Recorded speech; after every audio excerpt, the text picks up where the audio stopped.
আসসালামু আলাইকুম। হযরত মুহাম্মদ সাল্লাল্লাহু আলাইহি সাল্লাম মক্কায় জন্মগ্রহণ করেন 12ই রবিউল আওয়াল।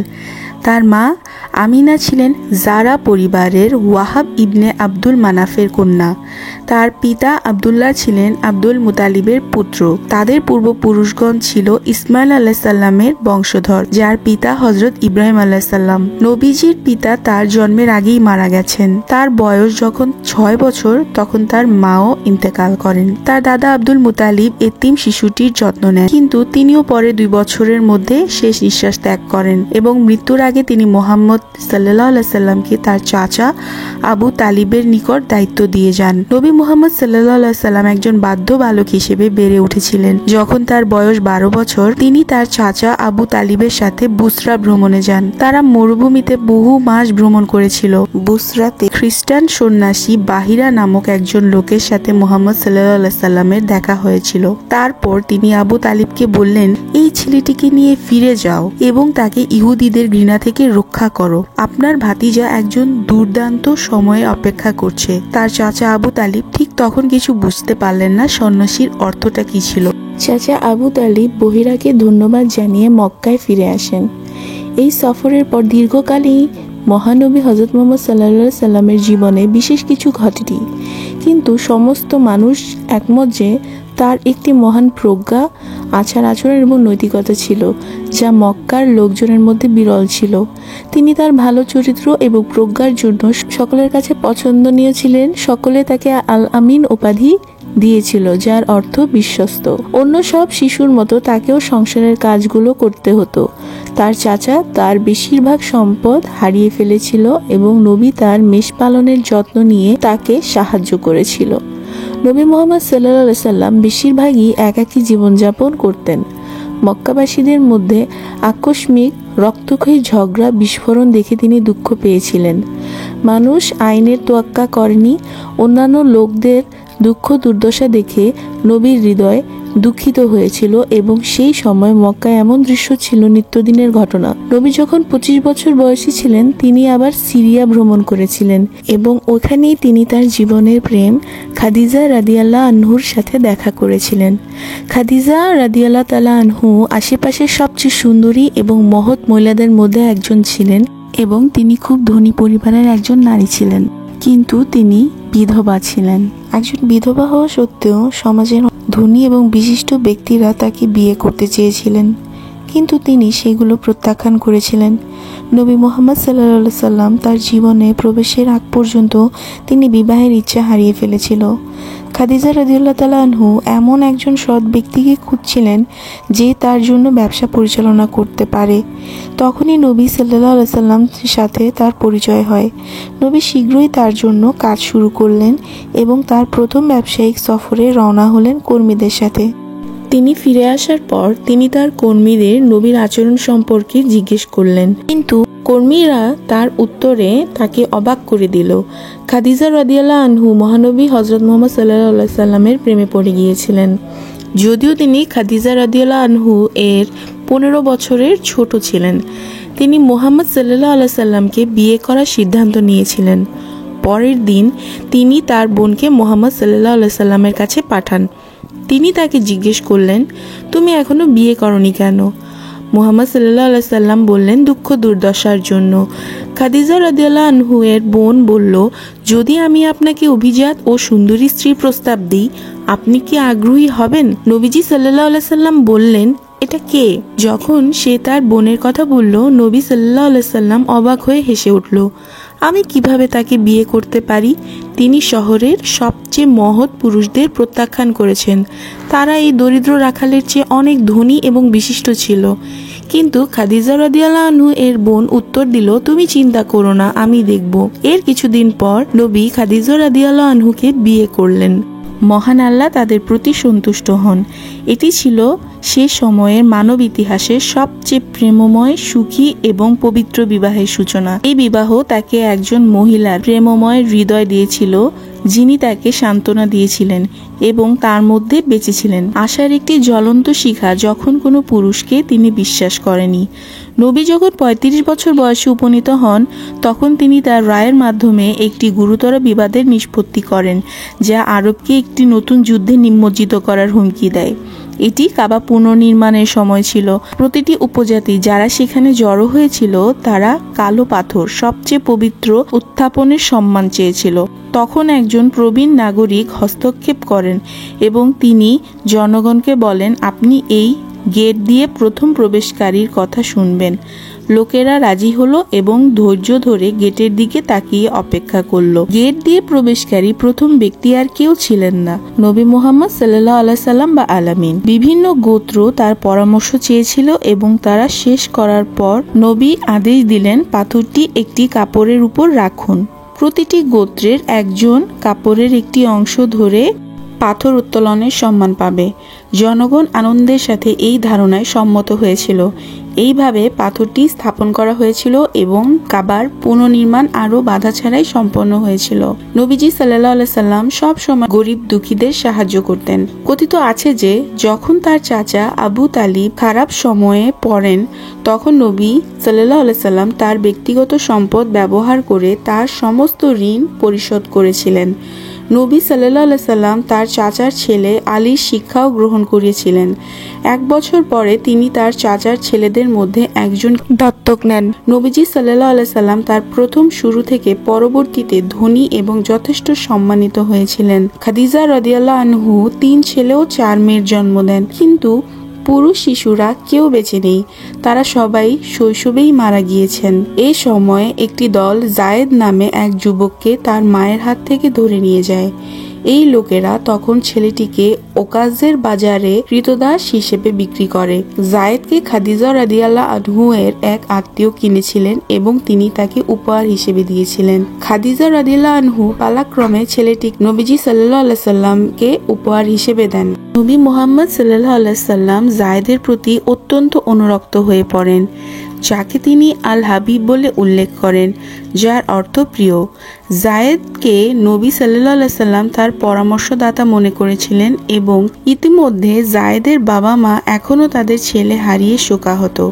তারা প্রতিদিন প্রার্থনা করছিলেন তাদের প্রিয় পুত্র তাদের কাছে ফিরে আসবে। একদিন জায়েদের বাবা মা হজ করতে মক্কায় যান। এখানেই তারা জায়েদকে দেখতে পায় এবং খুব স্বস্তির সাথে তার দিকে ছুটে যায়। তার পিতা যখন এই বিস্ময়কর সংবাদটি জানতে পারলেন, তখন তিনি তার পাত্র সোনায় বোঝাই করে মুহাম্মদ সাল্লাল্লাহু আলাইহি সাল্লামের কাছে গেলেন। পিতা ভেবেছিলেন যে তিনি তার পুত্রকে তার মালিকের কাছ থেকে ফিরিয়ে দিতে পারবেন। জায়েদের বাবা নবীর সাথে দেখা করেন এবং তাকে তার ছেলেকে ছেড়ে দিতে বলেন। তখন নবীজি সাল্লাল্লাহু আলাইহি সাল্লাম তাকে জিজ্ঞেস করলেন, আমি আপনাকে এমন একটি উপায় দেখাবো যার মাধ্যমে আপনি সোনা পরিশোধ না করে আপনার ছেলেকে ফেরত পেতে পারেন। আমি তাকে আপনার সামনে এখানে ডাকবো। সে যদি আপনার সাথে যেতে চায় তবে সে তা করতে স্বাধীন। আপনি তাকে আনন্দের সাথে নিতে পারেন এবং আমি আপনার কাছ থেকে কোনো অর্থ নেব না। কিন্তু তিনি যদি আমার সাথে থাকতে পছন্দ করেন তবে আমি তাকে আপনার সাথে যেতে বাধ্য করব না।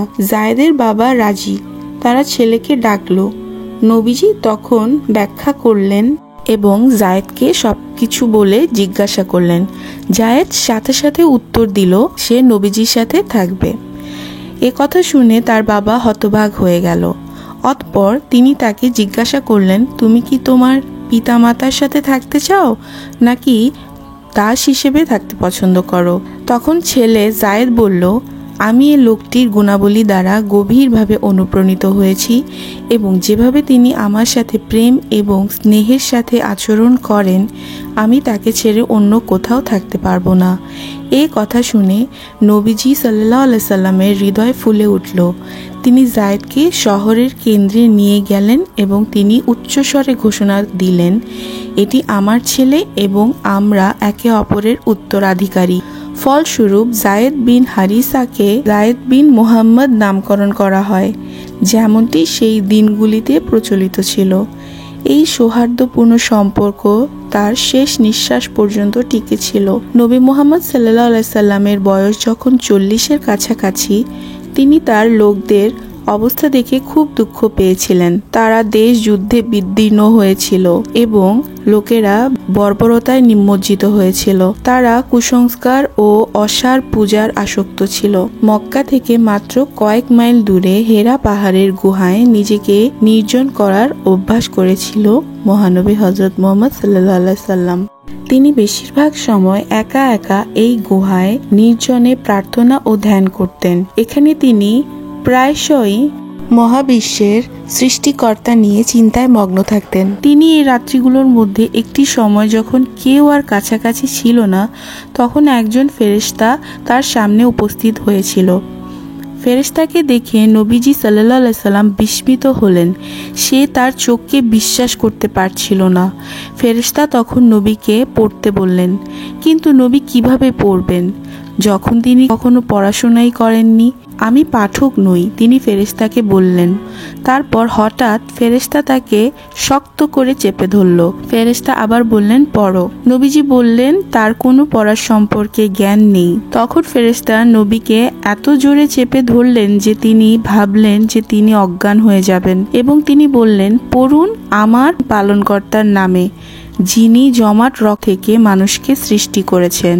ফেরেশতা বলল, পড়ুন এবং আপনার প্রভু পরম উদার, যিনি কলম দ্বারা শিক্ষা দিয়েছেন যা তিনি জানতেন না। নবী করুণ হৃদয়ে কথাগুলো পুনরাবৃত্তি করলেন। তার অভিজ্ঞতায় বিভ্রান্ত হয়ে নবী বাড়ির পথ ধরলেন।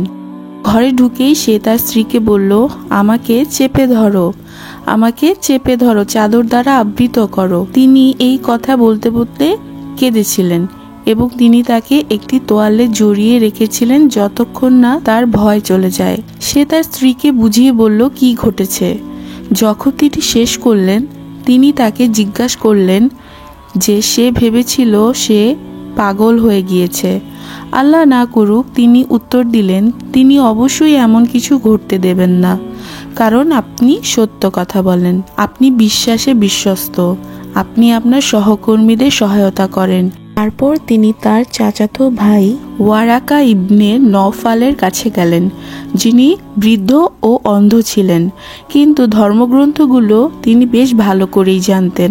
আরবি ভাষায় অনুবাদ করেছিলেন। যখন সে তাকে তার স্বামীর সাথে কি ঘটেছে সে সম্পর্কে বলল, সে চিৎকার করে বলেছিল, পবিত্র পবিত্র এই পবিত্র আত্মা যেটি মুসার কাছে এসেছিল, তিনি তার উম্মতের জন্য নবী হবেন। তাকে এটি বলুন এবং তাকে হৃদয়ে সাহসী হতে বলুন। নবীজি তার বাকি জীবনের জন্য ওহী পেতে থাকেন। মহানবীর সাহাবারা বা সঙ্গীরা ভেড়ার চামড়ার মুখস্থ করে লিখে রেখেছিল।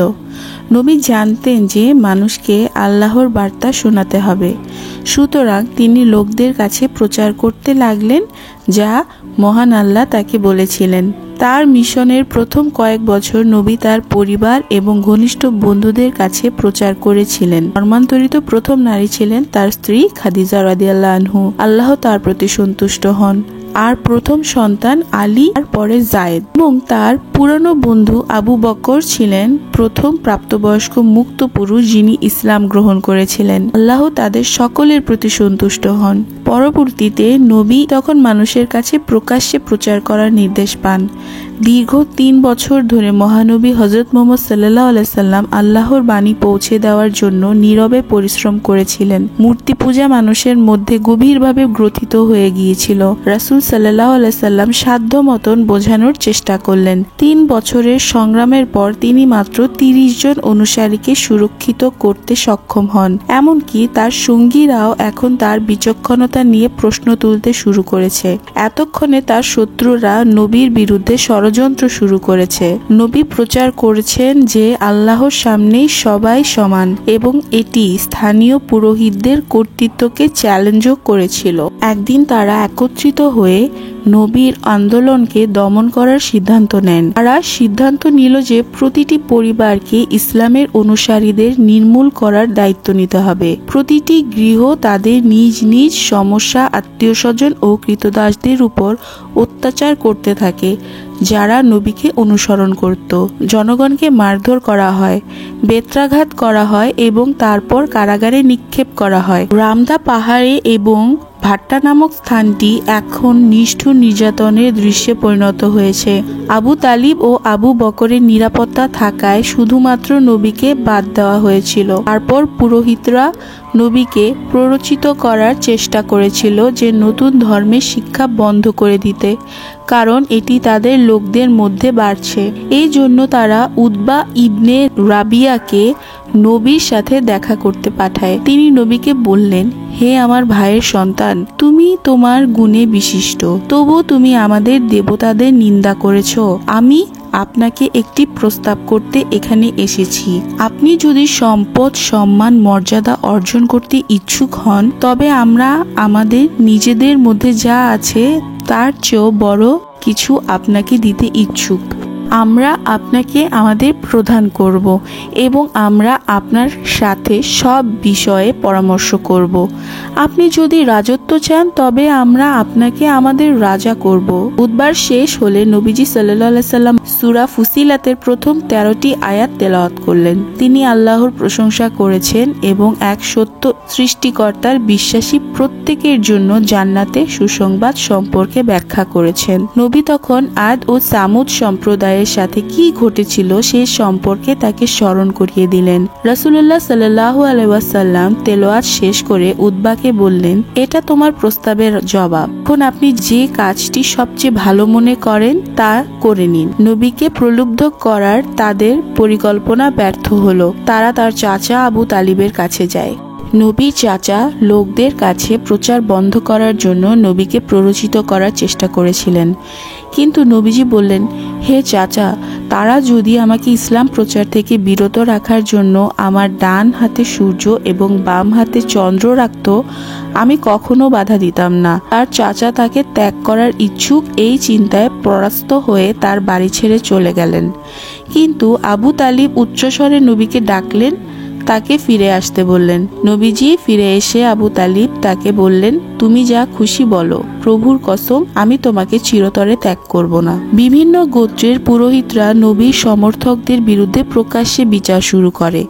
এই সময় আল নাজানি নামের এক খ্রিস্টান রাজা আবিসিনিয়া শাসন করছিলেন। এই দয়ালু শাসকের ন্যায়পরায়ণতা, সহনশীলতা এবং আতিথেয়তার কথা নবীজি শুনেছিলেন। অত্যাচার যখন মানুষের জন্য অসহনীয় হয়ে ওঠে তখন নবী তাদের আবিসিনিয়ায় হিজরত করার পরামর্শ দেন, কিন্তু পরিবার শনাক্তকরণ এড়াতে ছোট দলে সকলে সেখানে চলে যায়। আর এটাকে ইসলামের ইতিহাসে প্রথম হিজরি বলা হয়ে থাকে। এটা ঘটেছিল নবীর মিশনের ৫ম বছরে। অভিবাসীরা রাজা এবং তার প্রজাদের কাছ থেকে একটি সদয় অভ্যর্থনা পেয়েছিলেন। শীঘ্রই দেশত্যাগী মানুষের সংখ্যা প্রায় ১০০ ছুঁয়েছে। পুরোহিতরা একথা শুনে ক্ষিপ্ত হয়ে ওঠেন। তারা শান্তিতে অভিবাসীদের ছেড়ে না যাওয়ার সিদ্ধান্ত নিয়েছে। তারা অবিলম্বে তাদের সবাইকে ফিরিয়ে আনার জন্য রাজার কাছে ২ দূত পাঠালো। যখন দূতেরা রাজার সাথে দেখা করলেন, তিনি দরিদ্র পলাতকদের ডেকে পাঠালেন এবং তাদের কি বলতে চান তা জিজ্ঞাসা করলেন। আবু তালিবের পুত্র এবং আলীর ভাই জাফর তখন নির্বাসিতদের পক্ষে কথা বললেন, হে মহারাজ, আমরা বর্বরতার গভীরে নিমজ্জিত ছিলাম। আমরা প্রতিমা পূজা করতাম। আমরা সবকিছু উপেক্ষা করেছি এবং আমাদের কোনো আইন ছিল না। অতঃপর আল্লাহ আমাদের মধ্যে এমন এক ব্যক্তিকে উত্থাপন করলেন যে খাঁটি ও সৎ ছিল। তিনি আমাদেরকে আল্লাহর ইবাদত করতে শিখিয়েছেন এবং মূর্তি পূজা করতে নিষেধ করেছেন। তিনি আমাদের সত্য কথা বলতে এবং বিশ্বস্ত হতে শিখিয়েছেন। আমরা তাকে বিশ্বাস করি এবং তার শিক্ষা গ্রহণ করেছি। আমাদের লোকেরা আমাদের অত্যাচার করেছে, আমাদের আবার মূর্তি পূজা করতে বাধ্য করছে। যখন আমরা তাদের মধ্যে কোনো নিরাপত্তা পেলাম না, তখন আমরা আমাদেরকে রক্ষা করার জন্য আপনার রাজ্যে এসেছি। রাজা তাদের বক্তৃতা শুনে দূতকে তাদের দেশে ফিরে যেতে বললেন। অভিবাসীদের সাথে ঐক্যবদ্ধ হলেন এবং তাদের থাকার নির্দেশ দিলেন। নবীর অনুসারীরা বিদেশি ভূমিতে আশ্রয় প্রার্থনা করলেও নবী তার প্রচার চালিয়ে যান। কঠোর বিরোধিতার বিরুদ্ধেও এবং কাফেররা চিহ্ন চেয়েছিল, কোনো মুজিজা দেখতে চেয়েছিল। তখন নবী বললেন, আল্লাহ আমাকে বিস্ময়কর কাজের জন্য পাঠাননি, তিনি আমাকে আপনার কাছে প্রচার করতে পাঠিয়েছেন। কিন্তু যাজকরা জেদ ধরে রইল এবং তার সাথে একমত হলো না। কিছুক্ষণ পর পুরোহিতরা আবার আবু তালিবের কাছে আসেন এবং তাকে তার ভাতিজাকে পরিত্যাগ করতে বলেন, কিন্তু তিনি নবীকে যে কোনো ক্ষতির হাত থেকে রক্ষা করার ইচ্ছা প্রকাশ করলেন। কাফেররা নবী ও তার অনুসারীদের উপর অত্যাচার চালিয়ে যেতে থাকে যেখানেই যেতেন। নবী লোকদের কাছে প্রচার করতে থাকেন এবং তিনি আরও বেশি বেশি অনুসারী অর্জন করেন। সেই সময় ঘটে যাওয়া সবচেয়ে উল্লেখযোগ্য ঘটনা ছিল উমর ইবনে খাত্তাবের ঘটনা। আল্লাহ তার উপর সন্তুষ্ট হন। সে ছিল ইসলাম ও নবীর অন্যতম চরম শত্রু। তিনি ছিলেন মুসলমানদের অত্যাচারকারী এবং সবাই তাকে ভয় করত। কথিত আছে একদিন প্রচণ্ড ক্রোধে উমর নবীকে হত্যা করার সংকল্প করলেন এবং তিনি চলে গেলেন সেই অভিপ্রায়ের সঙ্গে নবীজির বাড়িতে। তিনি নবীর ঘরের কাছে যেতেই এক ব্যক্তি তাকে থামালেন। লোকটি যখন জানতে পারলেন উমরের উদ্দেশ্য কি ছিল, তখন লোকটি উমরকে বললেন, তোমার বোন ও তার স্বামী তারাও ইসলাম ধর্ম গ্রহণ করেছেন। তুমি তা যাচাই করতে তাদের ঘরে গিয়ে দেখো না কেন? তার বোন ও তার স্বামী মুসলমান হয়েছে শুনে উমর রাগান্বিত হলেন। সে সঙ্গে সঙ্গে তার দিক পরিবর্তন করে তার বোনের বাড়ির দিকে রওনা হলেন। ঘরের কাছে যেতেই শুনতে পেলেন কোরআনের তেলাওয়াতের আওয়াজ। উমর ঘরের দিকে এগিয়ে গিয়ে দরজায় টোকা দিল। যখন বোন ও তার স্বামী তাদের দরজার টোকা শুনতে পেলেন, তারা তাড়াহুড়া করে গিয়ে ফেললেন কোরআন। উমর ঘরে ঢুকে গুনগুন শব্দটা কি তা জানতে চাইলেন। উমরের বোন উত্তর দিল যে এটা তাদের একে অপরের সাথে কথা বলার শব্দ, কিন্তু উমর কোরআনের শব্দ জানতেন। তাই তিনি রাগান্বিত হয়ে তাদের জিজ্ঞেস করলেন, তোমরা কি মুসলমান হয়েছ? তোরে বোন বললেন, হ্যাঁ আমরা মুসলমান হয়েছি। উমর রাগান্বিত হয়ে তাদের আঘাত করলেন এবং তারা রক্তাক্ত হয়ে গেল। এতক্ষণে উমর বিভিন্ন ধরনের রাগান্বিত আচরণ শুরু করে দিল। উমরের বোন উঠে দাঁড়িয়ে রাগান্বিত ভাইয়ের মুখোমুখি হয়ে বললেন, তুমি আল্লাহর শত্রু।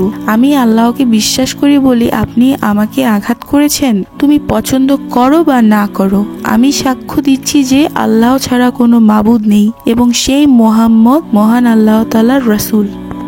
উমর দেখলেন যে তারা রক্তাক্ত অবস্থায় পড়ে রয়েছে, তবুও ইসলামের কথা মুখ থেকে অস্বীকার করছে না। কথাগুলো তার কানে প্রতিধ্বনিত হলো। বাড়ির কাছে গিয়ে তিনি যে কোরআনের বাণী শুনেছিলেন তার তেলাওয়াত করার দাবি জানান তার বোনের কাছে। তার বোন যখন কোরআনের বাণী তেলাওয়াত করলো, তখন তার চোখে অশ্রু দিয়ে ভরে গেল। আমি কি অন্যায় করেছি? তিনি কেঁদেছিলেন। যে এই কথাগুলো বলেছে তার পূজা করা দরকার। উমর তার বোনের বাড়ি ছেড়ে নবীজি সাল্লাল্লাহু আলাইহি সাল্লামের কাছে ছুটে গেলেন। নবীর সাথে যারা উমরকে ভয় পেত, তাই তারা তাকে বাধা দেওয়ার চেষ্টা করল। নবীজি তাকে জিজ্ঞেস করলেন, খাত্তাবের পুত্র, তুমি এখানে কেন এসেছো? উমর নম্রতা আনন্দের সাথে নবীর মুখোমুখি হয়ে বললেন, হে আল্লাহর রাসূল, আমি এসেছি। আমি আল্লাহ তার রাসূলের বিশ্বাস করি বলা ছাড়া আর কোনো কারণ নেই। নবী আনন্দে পরাস্ত হলেন এবং চিৎকার করলেন যে আল্লাহ মহান। উমরের ধর্মান্তরে মক্কাবাসীদের উপর অলৌকিক প্রভাব ফেলেছিল। আরো বেশি সংখ্যক মানুষ তখন নবীকে অনুসরণ করা শুরু করে দিয়েছিল। তখন কাফেররা নবীর জীবনকে আরো কঠিন করে তুলেছিল। আর নবী পরিবারের সাথে যোগাযোগের উপর সম্পূর্ণ নিষেধাজ্ঞা আরোপ করেন। নিষেধাজ্ঞার কারণে নবী মক্কা ত্যাগ করতে বাধ্য হন। এই সময়কালে নবী এবং তার সাহাবীরা বেশিরভাগই ঘরের ভিতরেই ছিলেন। ইসলামের প্রচার হয়নি বাইরে। পবিত্র মাসগুলিতে যখন লোকেরা হিংসাত্মক ছিল না, আচরণ করতেন না, তখন নবী প্রচার করতে বেরিয়েছিলেন। 3 বছর পর নবী পরিবারের উপর থেকে নিষেধাজ্ঞা তুলে নেওয়া হয় এবং তিনি মক্কায় ফিরে আসেন। পরের বছর তার চাচা আবু তালিব এবং তার স্ত্রী খাদিজা রাদিয়াল্লাহু আনহু মারা যান। তার স্ত্রীর মৃত্যুর পর নবী একজন বিধবা মহিলার সওদাকে বিয়ে করেছিলেন। নিপীড়নের প্রথম দিকে তিনি এবং তার স্বামী আবিসিনিয়া চলে গিয়েছিলেন। স্বামী মারা যাওয়ার পর তিনি মক্কায় ফিরে আসেন এবং নবীর আশ্রয় প্রার্থনা করেন। ইসলামের জন্য তার আত্মত্যাগের স্বীকৃতি দিয়ে নবী তাকে বিয়ে করে এবং তার আশ্রয় প্রসারিত করেছিলেন। মক্কায় একটি শান্ত রাতে মদিনায় হিজরতের 1 বছর আগে নবী ঘুমিয়েছিলেন। যখন ফেরেশতা জিবরাইল আলাইহিস সালাম তার সামনে হাজির হন। তিনি নবীর বক্ষ খুললেন এবং তার হৃদয় সরিয়ে দিলেন এবং জমজমের পানি দিয়ে ধুয়ে ফেললেন। তারপর তিনি সোনার তৈরি একটি পাত্র আনলেন এবং তিনি নবী মুহাম্মদ সাল্লাল্লাহু আলাইহি সাল্লামের বুক মুবারকে পাত্রটি খালি করলেন এবং তা বন্ধ করে দিলেন। ফেরেশতারা নবীকে জাগালেন। সেখানে নবী একটি ঘোড়ার চেয়ে ছোট কিন্তু ডানাওয়ালা গাধার চেয়ে বড় একটা সাদা প্রাণী দেখতে পেলেন। নবী পশুটিতে চড়ে জেরুজালেমের বাইতুল আল মুকাদ্দাসে চলে যান। যাত্রার এই অংশটিকে আল ইসরা বলা হয়। পশুটিকে নামানোর পর নবী আল আকসা মসজিদে প্রবেশ করেন এবং প্রার্থনা করেন। এরপর তিনি তার পূর্বসূরি মুসা আলাইহিস সালাম, ঈসা আলাইহিস সালাম ও ইব্রাহিম আলাইহিস সালাম তাদের সামনে দাঁড়িয়ে থাকতে দেখলেন। তারা একসাথে নামাজ আদায় করলেন। নবী তখন আবার পশুটিতে আরোহণ করলেন এবং আকাশে চলে গেলেন। এই আরোহণ আল মিরাজ নামে পরিচিত। যাত্রার এই মুহূর্তে আল্লাহ তার সাথে সরাসরি কথা বললেন এবং তার কাছে সর্বশেষ প্রকাশ করলেন। সূরা আল বাকারার আয়াত। এই অলৌকিক যাত্রার সময় আল্লাহ প্রাথমিকভাবে প্রতিদিনের নামাজকে বাধ্যতামূলক করেছেন। নবী ও তার অনুসারীদের জন্য দৈনিক 50 ওয়াক্ত নামাজ হলো। আল্লাহর কাছ থেকে এই নির্দেশ পাওয়ার পর নবী মুসা আলাইহিস সালামের সাথে সাক্ষাৎ পর্যন্ত এটা নেমে আসে মাত্র 5 ওয়াক্ত নামাজে। নবীজি সাল্লাল্লাহু আলাইহি সাল্লাম তাকে 50টি নামাজের কথা জানালে মুসা আলাইহিস সালাম বললেন, আপনার সম্প্রদায়ে প্রতিদিন 50 ওয়াক্ত নামাজ আদায় করতে সক্ষম হবে না। মহান আল্লাহর কাছে ফিরে যাও এবং তার কাছে তোমার লোকদেরকে 50 ওয়াক্ত নামাজ একটু কমানোর কথা বলো। তাকে যা বলা হয়েছিল তাই করলেন এবং আল্লাহর কাছে ফিরে গেলেন। আল্লাহ তা 10 কমিয়ে দিয়েছিলেন। কিন্তু যখন তিনি আবার মুসার কাছে এসেছিলেন তখন তিনি আল্লাহর কাছে ফিরে যাওয়ার পরামর্শ দেন এবং এই কারণে আমাদের নামাজ কমিয়ে 5 ওয়াক্ত করা হয়। নবী তার রব ও মুসার মধ্যে বারবার যেতে থাকলেন যতক্ষণ না আল্লাহ বললেন সেখানে প্রতিদিন 5টি নামাজ হবে। প্রতিটি নামাজের 10টি করে সওয়াব লেখা হবে এবং এটি 50 ওয়াক্ত নামাজের সওয়াব আদায় করার সমান হবে। সুবহানাল্লাহ। এরপর নবী মুসা আলাইহিস সালামের সাথে আবার দেখা করেন এবং তাকে 5 ওয়াক্ত নামাজের কথা জানান। মুসা আবার বললেন যে তার আবার ফিরে যাওয়া উচিত। যাই হোক, নবী সাল্লাল্লাহু আলাইহি সাল্লাম বললেন, আমি আমার রবকে জিজ্ঞাসা করেছি যতক্ষণ না আমি তার মুখোমুখি হতে লজ্জাবোধ করি। আমি এটা মেনে নিয়ে তার কাছে নতি স্বীকার করেছি। এই যাত্রায় নবীকে জান্নাতে নিয়ে যাওয়া হয়েছিল, যেখানে তিনি মুক্ত দিয়ে তৈরি বাসস্থান দেখেছিলেন। তাদের মাটি কস্তুরী দিয়ে তৈরি। নবীজি সাল্লাল্লাহু আলাইহি সাল্লামকে জাহান্নামেও নিয়ে যাওয়া হয়েছিল, যেখানে আল্লাহ তার কাছে ভবিষ্যতের দৃশ্য প্রকাশ করেছিলেন। তিনি মানুষকে বিভিন্ন পাপের জন্য ভয়ানক শাস্তি পেতে দেখেছেন। এরপর নবী সাল্লাল্লাহু আলাইহি সাল্লাম ঘরে ফিরে আসেন। এরপরে এই অঞ্চলে ইসলাম দ্রুত বিস্তার লাভ করে। এতে কাফেররা খুব রেগে গেলেন। একদিন কাফেরদের নেতারা নবীকে হত্যা করার সিদ্ধান্ত নেন। তারা একটি পরিকল্পনা তৈরি করেছিল যাতে তাদের প্রতিটি গোষ্ঠী এবং তারা থেকে একজন বেছে নেওয়া হয়েছিল। সবাই একযোগে নবীকে আক্রমণ করার পরিকল্পনা করেছিল। একজন ফেরেশতা নবীকে তাদের পরিকল্পনার কথা জানান এবং তাকে অবিলম্বে মক্কা ত্যাগ করতে বলেন। যে রাতে তাকে হত্যা করা হবে সেই রাতে নবী আবু বকরের সাথে চলে যান। তারা মক্কার দক্ষিণে খাওয়া পাহাড়ের গুহায় গেলেন। সেখানে 3 রাত থাকার পর তারা উত্তর দিকে মদিনার দিকে যাত্রা করেন। কাফেররা যখন তাদের পালানোর কথা শুনল তখন তারা যে কাউকে 100টি উট দিয়েছিল নবীকে ধরে ফেলার জন্য, কিন্তু তাদের সর্বোত্তম অনুসন্ধান দল থাকা সত্ত্বেও নবী নিরাপদে মদিনায় পৌঁছালেন। মদিনাবাসী নবীজিকে উষ্ণ অভ্যর্থনা জানালো। একে একে মক্কাবাসীরা তাদের সম্পত্তি ও বাড়িঘর ফেলে মদিনার দিকে রওনা হয়। যখন নবী এবং তার লোকরা মদিনায় বসতি স্থাপন করেছিল, মদিনা তখন বিভিন্ন গোষ্ঠী দ্বারা শাসিত হয়েছিল। এই গোষ্ঠীগুলো প্রতিনিয়ত একে অপরের সাথে ঝগড়া বিবাদে লিপ্ত ছিল। নবীর আগমনের পরই তারা একে অপরের সাথে শান্তি লাভ করেছিল। গোষ্ঠীরা তাদের পুরনো কলহ ভুলে ইসলামের বন্ধনে ঐক্যবদ্ধ হয়। মদিনায় বসতি স্থাপনের পর নবী প্রথমে যে পদক্ষেপটি নিয়েছিলেন তা ছিল ইবাদতের জন্য একটি মসজিদ নির্মাণ। অতঃপর নবী একটি সনদ তৈরি করেন যাতে সব ভিন্ন ভিন্ন মানুষের সুশৃঙ্খলভাবে একসাথে বসবাস করা যায়, স্পষ্টভাবে তাদের অধিকার এবং বাধ্যবাধকতা সংজ্ঞায়িত করে, যার নাম ছিল মদিনা সনদ। তার মদিনায় হিজরতের পর ইসলামের শত্রুরা চারদিক থেকে তাদের আক্রমণ বাড়িয়ে দেয়। বদরের যুদ্ধ এই সময় সংগঠিত হয়েছিল। যুদ্ধের পর নবীর খ্যাতি এতদিনে বহুদূর ছড়িয়ে পড়েছিল।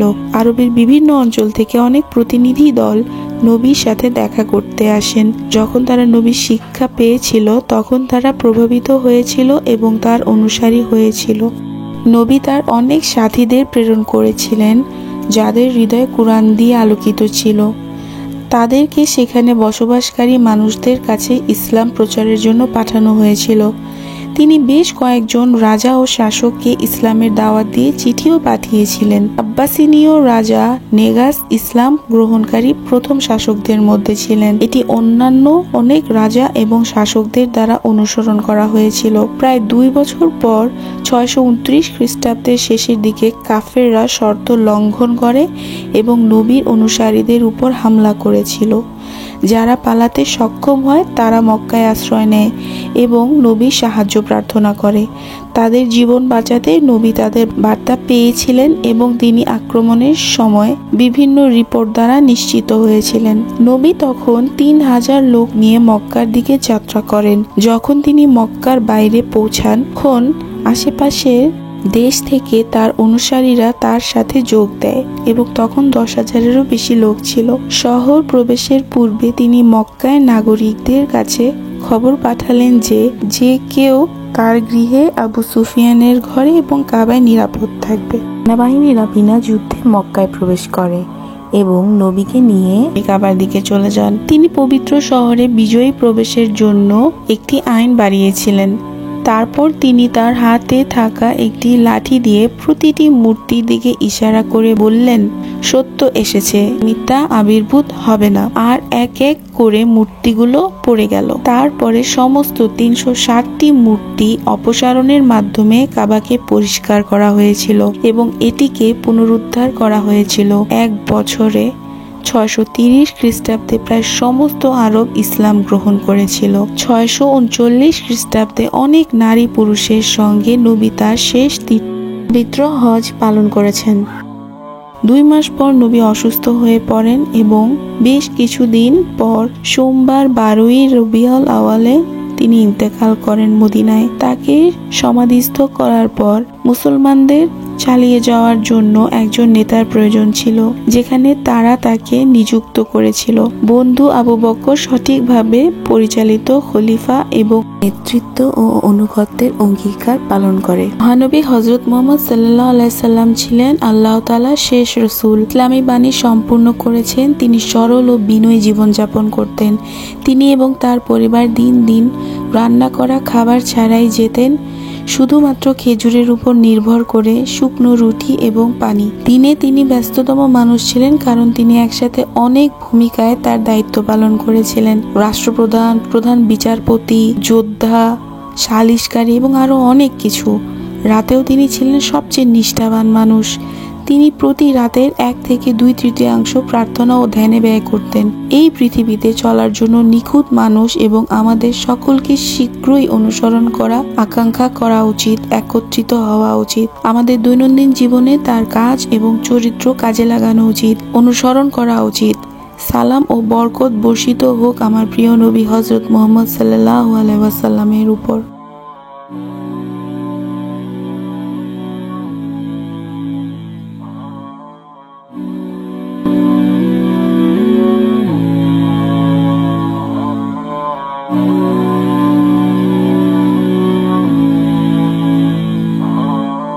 Mm-hmm.